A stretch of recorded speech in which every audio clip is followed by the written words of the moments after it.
International Research and Development Conference in September last year, and he's going to speak to you for about 10-15 minutes about his experience in following on from that particular win. I hope that it will give you some insights into the sort of opportunities that these sorts of competitions can provide for you, and hopefully what you've seen today will also encourage you to engage in these sorts of competitions with the graduate school and with the university as well. The URL that's on the screen at the moment will continue to be displayed at the bottom of Zaid's slides as well. So if you haven't quite captured it yet, we'll get there. Zaid, would you like to come up and speak, please?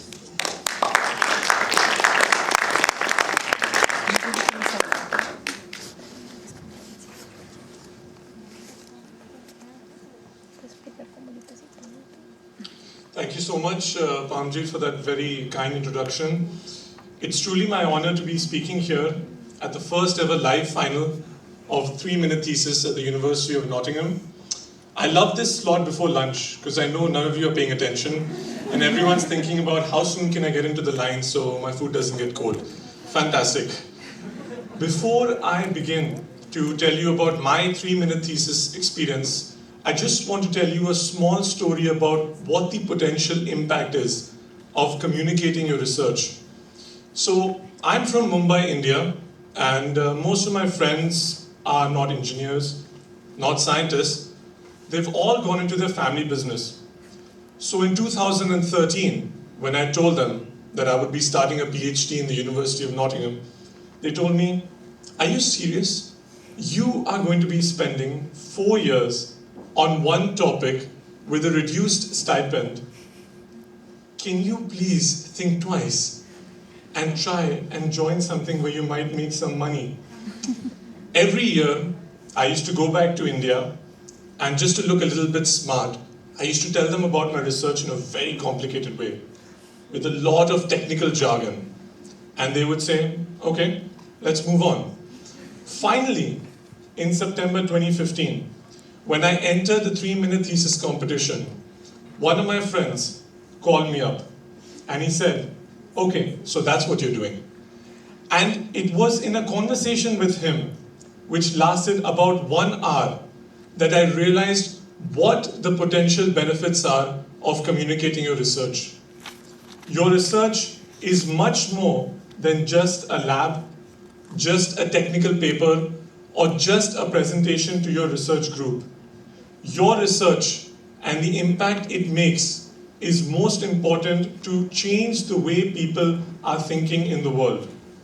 While I was speaking with my friend, he happened to ask me a couple of questions about my research. And leading from that, I ended up adding another chapter to my thesis.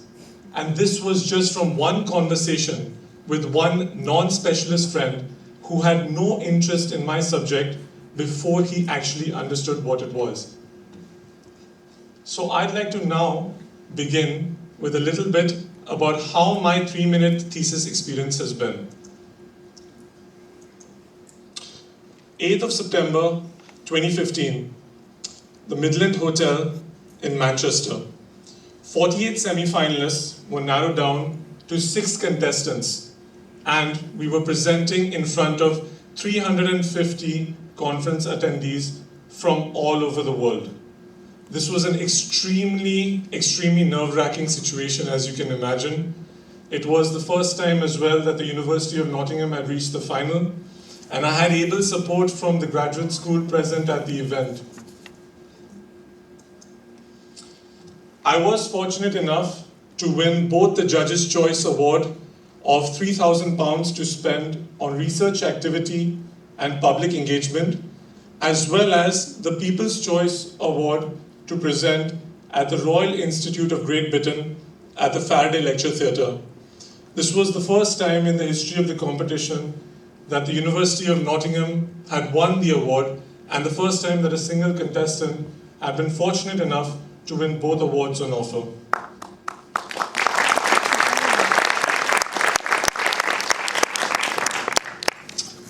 So as part of the People's Choice Award, I was invited to speak at the Royal Institute of Great Britain, Faraday Lecture Theatre. I'm sure if any of you have watched BBC during the Christmas specials, you'll be quite familiar with the layout and the schematics of the hall. So as part of the Speakeasy night, several expert speakers in fields of psychology, neuroscience, and even engineering were invited to give a concise presentation of their research to, again, a non-specialist audience.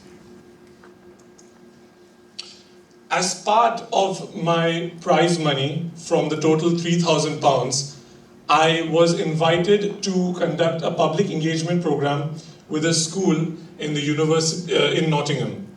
And as part of this project, I engaged with kids who had just finished their SATs and who were from Standard 6. We invited the kids to design their own gliders, learn the technical specifications behind gliders, and test them as part of a competition. Trust me, you don't want to be a primary school teacher after this. As part of day 2 of my project, this involved testing all of the gliders on the school playground. We tried to do it as scientifically as possible, which meant me throwing it and trying to make sure everything was consistent all the time. On day 3 of my project, I handed out prizes to the best gliders, and also I made some very simple plots for the kids to make them understand what the science was behind designing wonderful gliders. I think the most important aspect that I received from this part of my proposal money was that the kids showed a heightened interest in science, in engineering, and being extremely creative in their design aspects.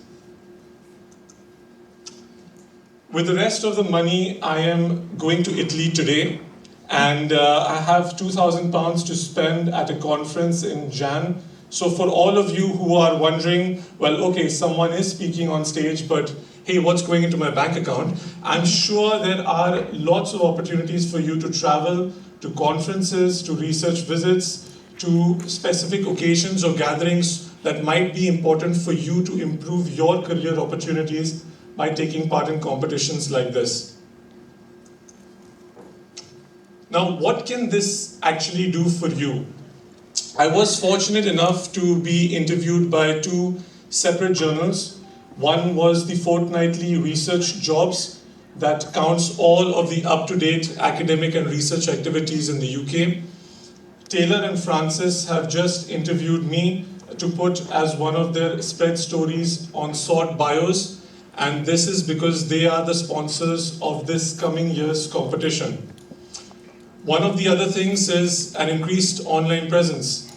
People commenting on social media, people viewing your YouTube videos all around the world to try and use them to provide training and guidelines to aspiring 3MT participants. And of course, the most important thing for all of us here, the opportunity to travel and present at conferences.